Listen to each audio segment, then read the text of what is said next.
2,60,000 টাকার শুকনো গাঁজা সহ গ্রেপ্তার বিহার রাজ্যের 3 কুখ্যাত গাঁজা পাচারকারী। আগরতলা রেলওয়ে স্টেশন থেকে ট্রেনে করে বহির্রাজ্যে গাঁজা পাচার করতে গিয়ে আগরতলা সরকারি রেল পুলিশের জালে ধরা পড়ছে গাঁজা পাচারকারীরা। এই নেশার শেষ কোথায় তা কেউই বলতে পারছে না। আবারও গোপন খবরের ভিত্তিতে আগরতলা জিআরপি থানার পুলিশ এবং রেল পুলিশের কর্মীরা মিলে বিহার রাজ্যের 3 জন কুখ্যাত গাঁজা পাচারকারীকে গ্রেপ্তার করতে সক্ষম হয়েছে। আগরতলা রেলওয়ে স্টেশনের 1 নম্বর প্ল্যাটফর্ম থেকে আগরতলা শিলচরগামী এক্সপ্রেস ট্রেনে করে 3 জন কুখ্যাত গাঁজা পাচারকারীরা ট্রেনে করে বহির্রাজ্যে পাচারের উদ্দেশ্যে শুকনো গাঁজা নিয়ে যাওয়ার প্রাক মুহূর্তে ধৃত গাঁজা পাচারকারীদের কাছ থেকে বাজেয়াপ্ত করা হয়েছে মোট 25.9 কেজি শুকনো গাঁজা।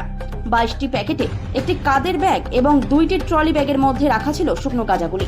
এগুলি গাঁজা পাচারকারীরা বহির্রাজ্যে ট্রেনে করে পাচারের উদ্দেশ্যে নিয়ে যেতে চেয়েছিল বলে শুক্রবার সংবাদ মাধ্যমকে জানিয়েছেন আগরতলা সরকারি রেল পুলিশ থানার ওসি তাপস দাস। ধৃত গাঁজা পাচারকারীদের নাম সুন্দর সিং, বয়স 19, বাড়ি বিহার রাজ্যের বৈশালীতে; অঙ্কিত কুমার, বয়স 19, বাড়ি বিহার রাজ্যের পাটনায়; এবং নিখিল কুমার, বয়স 19, তার বাড়ি ও বিহার রাজ্যের পাটনায়। স্যার, আমরা দেখতে পেলাম কালকে আপনারা আবার 3 জন আসামিকে ধরেছেন। কি পেয়েছেন তাদের কাছ থেকে? হ্যাঁ, গতকালকে আমরা আগরতলা আরপিএফ, আগরতলা জিআরপিএফ মিলে আমাদের আগরতলা রেল স্টেশনে একটা অপারেশন করা হয়। মানে আমাদের কাছে একটা খবর ছিল যে 3 জন ছেলে তারা গাঁজা নিয়ে আমাদের আগরতলা রেল স্টেশনে বহিরাজ্যে যাবে।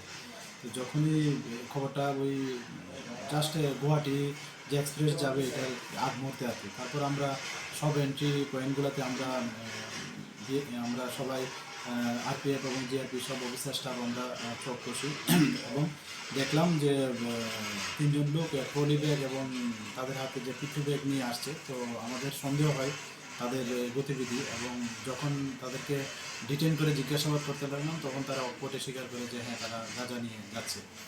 তারপর এগুলিকে মেজারমেন্ট করে দেখা গেল এখানে 25 কেজি 900 গ্রামের মতো গাঁজা।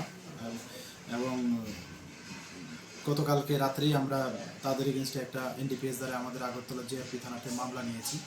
তো তাদের এখনও জিজ্ঞাসাবাদ চলছে, রাত্রেও চলছে, এখনও চলছে। তো আমরা দেখছি এগুলোর সঙ্গে কে বা কারা যুক্ত আছে বা তাদেরকে কে প্রোভাইড করেছে, আমরা এগুলি দেখছি। এবং তাদের নাম জিজ্ঞেস করলে বলে সবাই বিহারের বাসিন্দা। তো একজন হলো সুধীর সিং, উনি বৈশালী ডিস্ট্রিক্ট, ওনার বিহার বাড়ি। আরেকজন হলো অঙ্কিত কুমার, উনি পাটনা ডিস্ট্রিক্টের বিহার বাড়ি। আরেকজন হলেন নিখিল কুমার, উনিও পাটনা ডিস্ট্রিক্টের বিহারের বাসিন্দা।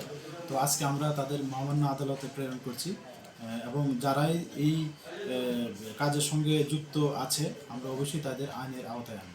আচ্ছা স্যার, কি মনে হয় তাদের পেছনে কোনো বড় ধরনের কোনো চক্র কি মানে অ্যাক্টিভিটি বা এরকম কাজ করছে, কি মনে হয়?